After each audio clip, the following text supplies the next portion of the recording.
శ్రీ గురు చరిత్ర అధ్యాయం 1. శ్రీ గణేశాయ నమః, శ్రీ సరస్వతే నమః, శ్రీ గురుభ్యో నమః, శ్రీ కులదేవతాయ నమః, శ్రీ శ్రీపాద శ్రీవల్లభ శ్రీ నృసింహ సరస్వతి దత్తాత్రేయ గురుభ్యో నమః. శ్లోకం.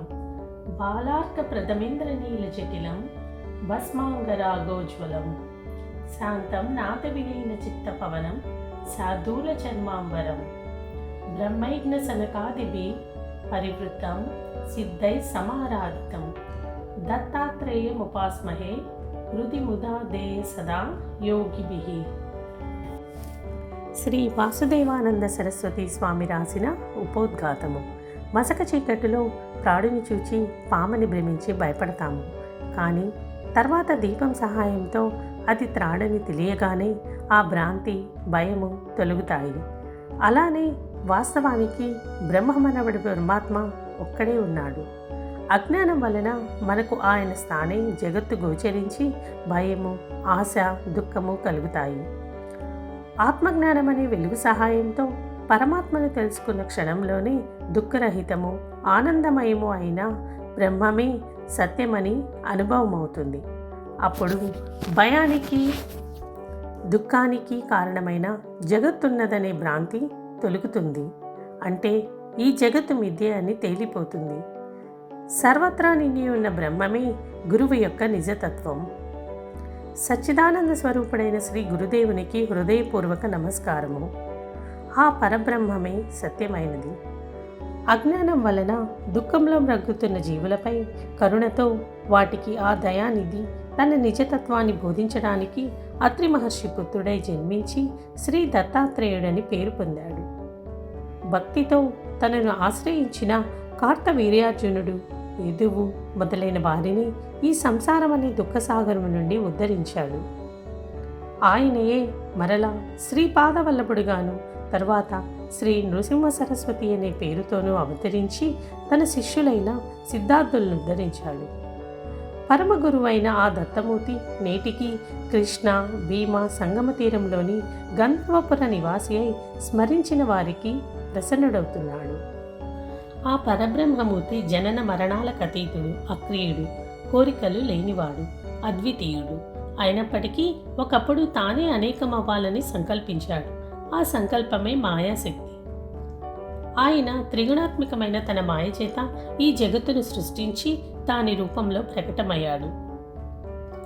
వెనుకటి ప్రళయానికి ముందున్న జీవులు ప్రళయంలో పరమాత్మ యందు సూక్ష్మ రూపంలో దాగి ఉంటారు. వారు సాధన ద్వారా తరించగలందులకు పరమాత్మ అలా మరలా సృష్టి చేస్తాడు. ఆ శుద్ధ చైతన్యమే శ్రీ దత్తాత్రేయుడు. సృష్టికర్త అయిన బ్రహ్మ నుండి స్థూలము, జడము అయిన స్తంభం వంటి వస్తువులు, సూక్ష్మము, సజీవములు అయిన మన దేహాలు, బుద్ధి, ఇంద్రియాలు మొదలుగా గల ఈ చరాచర జగత్తు ఏర్పడ్డాయి. ఇలా ఈ సృష్టిని చేసిన ఆ పురుషోత్తముడే ఆత్మజ్ఞానం వలన పొందదగినవాడు. ఇంద్రియాలు వాటి విషయాలైన శబ్దము, స్పర్శ, రూపము, రసము లేక రుచి, గంధము లేక వాసనలతో కూడిన అజ్ఞానం వలన మనలో రాగద్వేషాలు కలుగుతాయి. వాటిని ఎవరు దైవీ సంపత్తితో జయిస్తారో అట్టి వారే అజ్ఞాన దుఃఖరూపమైన సంసారం నుండి ముక్తి పొందుతారు. హృదయ శుద్ధి, సుస్థిరమైన తత్వజ్ఞానము, యోగాభ్యాసము, దానము, ఇంద్రియ నిగ్రహము, యజ్ఞము, స్వాధ్యాయము, తపస్సు, ఆర్జవము, అహింస, సత్యము, క్రోధము లేకుండడం, త్యాగము, శాంతి, ఇతరుల దోషాలను ప్రకటించకుండడం, ప్రాణుల యందు కనికరము, ఇంద్రియ విషయాల పట్ల వికారం చెందకుండడం, మృదు స్వభావము, లజ్జ, చాపల్యం లేకుండడము, సహనము, ఓరిమి, చెక్కు చెదరని యుక్తాయుక్త బుద్ధి, బాహ్యమైన శుద్ధి, వంచన లేకుండడం, నిగర్వము, ఈ శుభలక్షణాలను దైవీ సంపద అంటారని భగవద్గీత చెబుతున్నది. అటువంటి ముముక్షుల కొరకే జనన మరణాలు లేని ఆ పరమేశ్వరుడు తన దివ్య మాయ చేత మానవ రూపంతో జన్మించాడు. ఇలా ప్రతి యుగంలోనూ అవతరించి ధర్మరక్షణము, స్వధర్మ పాలనము చేసి తర్వాత తన అవతార శరీరాలు విడిచిపెడతాడు. ఇలా బ్రహ్మ దివసాన శ్వేతవరాహ కల్పంలో ఇప్పటికీ 28 యుగ చతుష్టయాలు గడిచాయి. 432 కోట్ల సంవత్సరములు ఒక బ్రహ్మ దివసము. అది బ్రహ్మకు ఒక రోజు. దీనికి రెండింతలైన అహోరాత్రాల కాలం ఒక కల్పము. 3600 కల్పాలు బ్రహ్మదేవుని ఆయుర్దాయం. వీటిలో మొదటిది శ్వేతవరాహ కల్పం. మానవులలో కలి ప్రభావం వలన సత్యము, ధర్మము, సాటి జీవుల పట్ల ప్రేమ, దేవతల పట్ల భక్తి శ్రద్ధలు కొరవడ్డాయి. యజ్ఞ దాన తపస్సులు లోపించాయి. ఆ కారణంగా దేవతలు కూడా మానవుల పట్ల నిర్దయులయ్యారు. కనుక పరమాత్మ అయిన దత్తాత్రేయుడే ఈ సృష్టిని ఉద్ధరించడానికి స్వయంగా అవతరించాడు. కృష్ణ అమరజా నది సంగమ తీరంలో లోకపావనములైన దివ్యలీలలు చేస్తూ అక్కడే అదృశ్యంగా ఇప్పటికీ ఉన్నాడు. ఈయన మహత్యం చెప్పనలవి కానిది.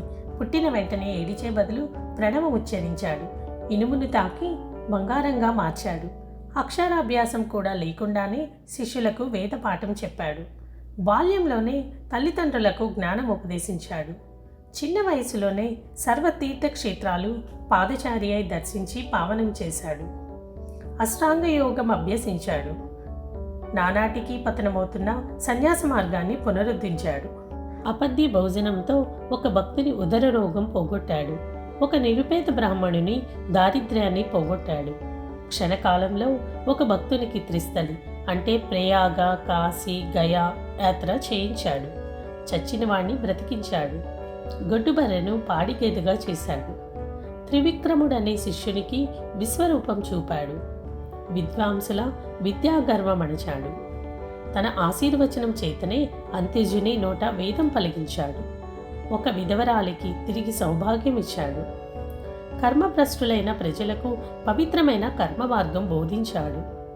ఎండిపోయిన మేడికట్టెను చెట్టుగా మార్చాడు. గొడ్రాలికి పుత్ర సంతానం కలిగేలా చేశాడు. తన అమృత దృష్టి చేత ఒకనికి కుష్ఠరోగం తగ్గించాడు. ఒక దీపావళి నాడు ఒకే సమయంలో 8 చోట్లకు వెళ్ళాడు. అకాలంలో కోసిన పంట చేనును మాట మాత్రం చేత తిరిగి సస్య సమృద్ధిగా మార్చాడు. ఇలాంటి మహాకార్యాలు ఇదివరకు చేశాడు, ఇప్పటికీ చేస్తున్నాడు, ఎప్పటికీ చేస్తాడు. ఆకాశంలోని నక్షత్రాలను, భూమిపైన ఇసుక రేణువులను, సముద్రంలోని నీటి బిందువులను లెక్క పెట్టవచ్చునేమో కానీ ఆ భగవంతుని కళ్యాణ గుణాలను, శక్తులను లెక్కించడం సాధ్యం కాదు. భగవంతుడు నిజానికి రూపం లేనివాడైనా కూడా తన మహిమ మరియు తన కళ్యాణ గుణాల రూపంలో అవతరించి భక్తుని చెవి అనే ద్వారం గుండా అతని హృదయంలో ప్రవేశించి అతని దుష్ట సంస్కారం అనే పాపాన్ని దహించి వేస్తాడు. ఈ విధంగా క్రమంగా తన అంతఃకరణను శుద్ధం చేసుకున్న భక్తుడు జీవించి ఉండగానే ముక్తుడవుతాడు. సుఖదుఖాలనే ద్వంద్వాల చేత స్పర్శించబడక వాటి పట్ల నిర్లిప్తుడవుతాడు. ప్రారబ్ధ కర్మరూపమైన అతడి దేహం నశించినా నశించకపోయినా అజ్ఞానం వల్ల ఉత్పన్నమైన సుఖదుఖ రూపమైన ద్వంద్వాలింకా మిగిలి ఉన్నా ప్రారబ్ధం అయిపోగానే పరబ్రహ్మని పొందుతాడు. సత్సంగం లేని వారికి, ఇంద్రియ సుఖ లోలురైన అసురీ సంపద గల వారికి, తమోగుణ ప్రధానులైన మోహాంధులకు ఈ సత్యం తెలియదు. స్వధర్మమాచరిస్తూ సాధు, గురు, దేవతల యందు భక్తి గలవాడై సత్సంగం వలన వివేకి అయి నేనే కర్తను, భోక్తను అనే అభిమానం విడిచిపెట్టి ఉత్తమ సన్యాసి అయి ఈ మార్గంలోనే అతడు భుక్తి, ముక్తి పొందుతాడు. గంగాధర సరస్వతి స్వామి రాసిన ఉపోద్ఘాతము. శ్రీగురుని అనుగ్రహానికి పాత్రుడై సాకరే అను పేర ప్రసిద్ధికెక్కిన సాయం దేవుడని సద్బ్రాహ్మణుడు మా పూర్వీకుడు. ఆయనది ఆపస్తంభ శాఖ, కౌండిన్యస గోత్రము. వారి కుమారుడు దేవరావు. అతని కుమారుడు గంగాధరుడే మా తండ్రి గారు. ఆయన శ్రీగురునికి భక్తుడు. మా తల్లి యొక్క తండ్రి గారిది అశ్వలాయన శాఖ, కాశ్యపస గోత్రం. ఆయన జహ్ను, భగీరథ మహర్షుల వంటివాడు. మా తల్లి చంపాదేవి పార్వతీదేవిని పోలిన పతివ్రత. ఈ రచనకు ముందు నా తల్లిదండ్రుల పాదాలకు నమస్కరించి సద్గురువును స్మరించడం వలన నా బుద్ధి ప్రకాశవంతం అవుతున్నది. ఆ గంగాధరుని కుమారుడనైన నా పేరు సరస్వతి.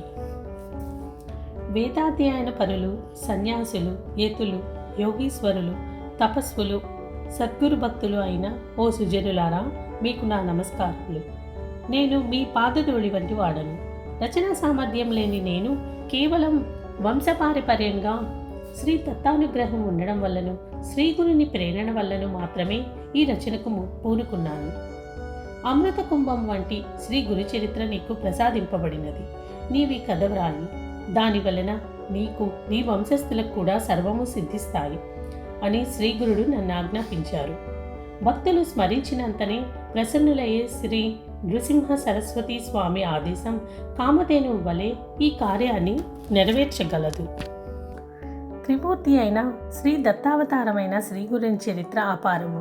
దానిని సంపూర్ణంగా చెప్పడం ఎవరి తరమో కాదు. ఆయన ప్రేరణతో వ్రాసిన ఈ గురుకథను పారాయణ శ్రవణము చేసేవారి వంశం పవిత్రమై రోగాలు పీడలు లేకుండా కలకాలం సిరి సంపదలతో శోభిస్తుంటుంది. దీని సప్తాహ పారాయణం వలన వెంటనే కోరినవన్నీ ఫలిస్తాయి. ఇది నా స్వానుభవము. నేను అల్పుడనైనప్పటికీ శ్రీగురుని అనుగ్రహం వలన నా నోటి నుండి వెలువడే ఈ దత్తాత్రేయ కథ అల్పమైన తేనెటీగ నోటి నుండి లభించే తేనెలాగా, విలువలేని ముత్యపు చిప్ప నుండి లభించిన విలువైన ముత్యంలాగా, కాకిరెట్ట నుండి మొలిచిన దివ్యమైన రావి వృక్షంలాగా అభిష్టాలు జ్ఞానము కూడా ప్రసాదించగలదు. ప్రస్తావన: ముముక్షువులు పూర్ణసిద్ధుడైన గురువుని ఆశ్రయించి తీరాలని ప్రపంచంలోని సర్వమత గ్రంథాలు మహనీయులు చెబుతున్నారు. కానీ పూర్ణుడైన గురువు ఎలా దొరుకుతారు? ఆయనను గుర్తించడం ఎలా? అంతటి గురువు తారసిల్లినా మనలోని దోషాల వలన వారిని గుర్తించలేము. ఇనుప మొక్కకున్న తుప్పును తొలగించేదాకా అయస్కాంతం వైపు ఆకర్షించబడదు కదా. స్వల్పంగా పాపం చేసిన వారికి జపధ్యానాలు ప్రాయశ్చిత్తాలు ఉపయోగపడతాయి. కానీ అధికంగా పాపాలు చేసే సామాన్యులకు సద్గురువు సేవ ఒక్కటే ప్రాయశ్చిత్తమని శాస్త్రం. మొదట ముముక్షువు గురుచరిత్ర వంటి గ్రంథాలు పారాయణ లేక శ్రవణం చేస్తే హృదయం పరిశుద్ధమై ముముక్షుత్వము గురుభక్తి అంటే సద్గురు సమాగమం కోసం ఆకాంక్ష తీవ్రతరమవుతాయి. అప్పుడే దైవకృప చేత సద్గురు సమాగమం జరుగుతుంది. ఈ గ్రంథ మహిమ వలన స్వప్నంలో తాను ఆశ్రయించవలసిన సద్గురువెవరో తనకు తెలుపబడుతుంది. అంతవరకు శ్రీగురు చరిత్ర పారాయణ ఈ అధ్యాయంలో నామధారకుడు చేసినట్లు నిరంతర ప్రార్థనలు చేస్తూ ముముక్షువు వేచి ఉండాలి. అప్పుడు మాత్రమే ఎట్టి సంశయానికి తావు లేకుండా పరిపూర్ణుడైన సద్గురువుతో సమాగమం ప్రాప్తిస్తుందని ప్రథమ కర్తవ్యం బోధిస్తుంది ఈ అధ్యాయం. కథారంభము.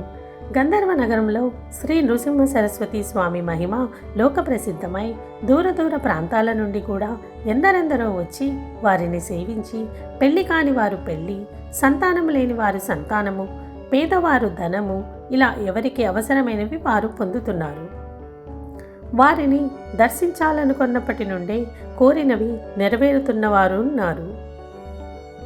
నామధారకుడనే బ్రాహ్మణుడు ఎన్నో కష్టాలకు గురి అయి ఎన్ని చేసినా ఒక్కటి తీరక ఎంతో వ్యాకులపడ్డాడు. ఆ పరిస్థితులలో అతడు శ్రీగురుని మహత్యం గురించి విని వారి దర్శనంతో కానీ అవి తీరమని నిశ్చయించుకున్నాడు. అది లభించకుంటే తన జీవితమే వ్యర్థమని తలచి నిరంతరము వారి పాదాలను స్మరిస్తూ ఆకలి దప్పులు కూడా మరచి కాలినడకన ఆ గ్రామాన్ని సమీపించాడు. ఆయన దర్శనం అవ్వకుంటే ప్రాయోపవేశం చేసుకోదలచి అతడు శ్రీగురుని స్మరించి ఇలా మొరపెట్టుకున్నాడు. అందరి కష్టాలు తొలగించే మీ నామస్మరణతో నా కష్టాలు ఎందుకు తొలగడం లేదు? అందుకు నా పాపాలే కారణమైతే సర్వపాపహరమైన మీ నామం వాటినెందుకు నశింపజేయలేదు? అన్ని జీవులను కరుణించే మీరు నన్ను మాత్రం ఎందుకు కరుణించడం లేదు? గురువే త్రిమూర్తి స్వరూపమని తలచిన వెంటనే ఫలితమిస్తాడని వేదాలు స్మృతులు చెబుతున్నాయి. ఈ కలియుగంలో శ్రీ నృసింహ సరస్వతి స్వామియే అంతటి గురువని కీర్తి వచ్చింది కదా. మరి నా పట్ల అదెందుకు నిరూపణ కావడం లేదు? మీరు సాటిలేని పెన్నిది అన్నది నిస్సంశయంగా అందరి అనుభవమును. కానీ నా మనసులో మీపై భక్తి ఎందుకు కలగడం లేదు? నా మనసు మీపై స్థిరంగా నిలవడం లేదేమి? మీరే నా తల్లి, తండ్రి, గురువు, దైవము, తోడు, నీడ అని నమ్మి ఇప్పుడు మిమ్మల్నే ఆశ్రయించాను. పసితనంలోనే నాకు మీ పేరు పెట్టి నా తల్లిదండ్రులు నన్ను మీకు అమ్మివేశారు. పరమాత్మ, మీరు దీనుల పాలిటి కల్పవృక్షము, దయాళువు, మహాదాత. దేవతలకే శక్తిని అనుగ్రహించి విశ్వమంతటినీ పోషిస్తున్న మీరు నన్ను ఉపేక్షిస్తున్నారెందుకు? మీరు సర్వసాక్షి అని వేదాలు చెబుతున్నాయి కదా. మరి నా దుస్థితి మీకు తెలియడం లేదా? ఎవరిని ఉపేక్షించని మీరు నన్నెందుకు ఉపేక్షిస్తున్నారు? నేను మీకేమీ సమర్పించలేదనా? సాక్షాత్తు లక్ష్మీదేవియే సేవకురాలైన మీకు దరిద్రుడినైనా నేనేమి ఇవ్వగలను? బిడ్డ నుండి ఏమి తీసుకొని తల్లి సన్యమిస్తున్నది? నన్ను అనుగ్రహించే సమయం ఇంకా రాలేదనడం సర్వసమర్థులైన మీకు తగదు. ఇంతకుముందు మీరే దిక్కని తలచి నేను మిమ్మల్ని సేవించని మాట నిజమే. కానీ సేవిస్తేనే ప్రసాదించేది దానమెలా అవుతుంది? స్వామి, లౌకికుడైన రాజు కూడా తన సేవకుల వంశంలో పుట్టిన వారిని రక్షిస్తున్నాడు. మా పూర్వీకులందరూ మిమ్మల్ని నిష్కామంగా సేవించినందుకైనా మీరు నన్ను రక్షించాలి. లేకుంటే సత్పురుషులకు ఫిర్యాదు చేసుకోనైనా నా రుణం రాబట్టుకుంటాను. మీరు నాపై కాఠిన్యం వహించినట్లు తోస్తున్నది.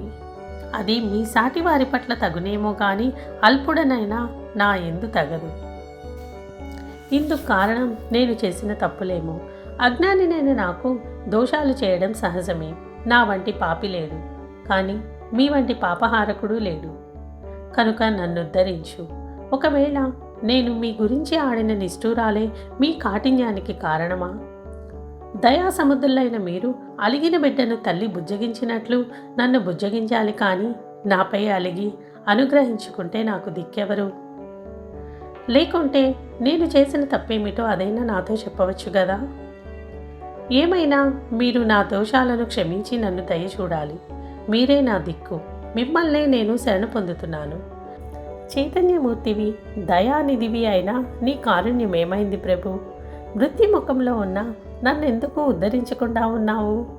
ఇలా దారి పొడుగున నామధారకుడు అనేక విధాలుగా శ్రీగురుని ఆర్తితో ప్రార్థిస్తూ వెళ్ళి చివరకు కిన్నుడై శోష వచ్చి గంధర్వపురం దగ్గర ఒక చెట్టు కింద పడుకున్నాడు. అతనికి నిద్ర తూగినప్పుడు కలలో కూడా అతడు శ్రీగురుణ్ణి స్మరిస్తున్నాడు. ఆవు తన నెడబాసి ఆర్తనాదం చేస్తున్న దూడ దగ్గరకు వాత్సల్యంతో పరుగున వచ్చినట్లు భక్తుల పాలిడి కామధేనువైన ఆ పరమేశ్వరుడు అవధూత వేషంలో నామధారకునికి స్వప్నంలో దర్శనమిచ్చాడు. ఆయన జడలు, విభూతి, పులి చర్మము ధరించి ఉన్నాడు. నామధారకుడు కలలోనే స్వామికి సాష్టాంగ నమస్కారం చేసి తన పొడవైన జుట్టుతో వారి పాదాలు తుడిచి వాటితో అభిషేకించి గంధం అలంకరించి పూజించాడు. ఆ దర్శనంతో అతని హృదయం శాంతించి అతని మనస్సులో ఆ రూపం స్థిరంగా నిలిచింది. అప్పుడు ఆ యోగీశ్వరుడు అతనిని లేవనెత్తి ముఖాన విభూతి పెట్టి తలపై చేయి ఉంచి ఆశీర్వదించాడు. ఆ వెంటనే అతనికి మెలకువ వచ్చింది. అయినా తన తలపై ఆ అవధూత చేయి పెట్టిన అనుభవం అలానే ఉన్నది. అతడు ఆశ్చర్యపోయి చుట్టూ చూశాడు. అక్కడ మరెవ్వరూ లేరు. అప్పుడు అతడు లేచి తనకు స్వప్న దర్శనమిచ్చిన ఆ గురుమూర్తిని స్మరిస్తూ ముందుకు సాగిపోయాడు. శ్రీ దత్తాయ గురవే నమః. శ్రీ శ్రీపాద శ్రీవల్లభాయ నమః. శ్రీ నృసింహ సరస్వతే నమః.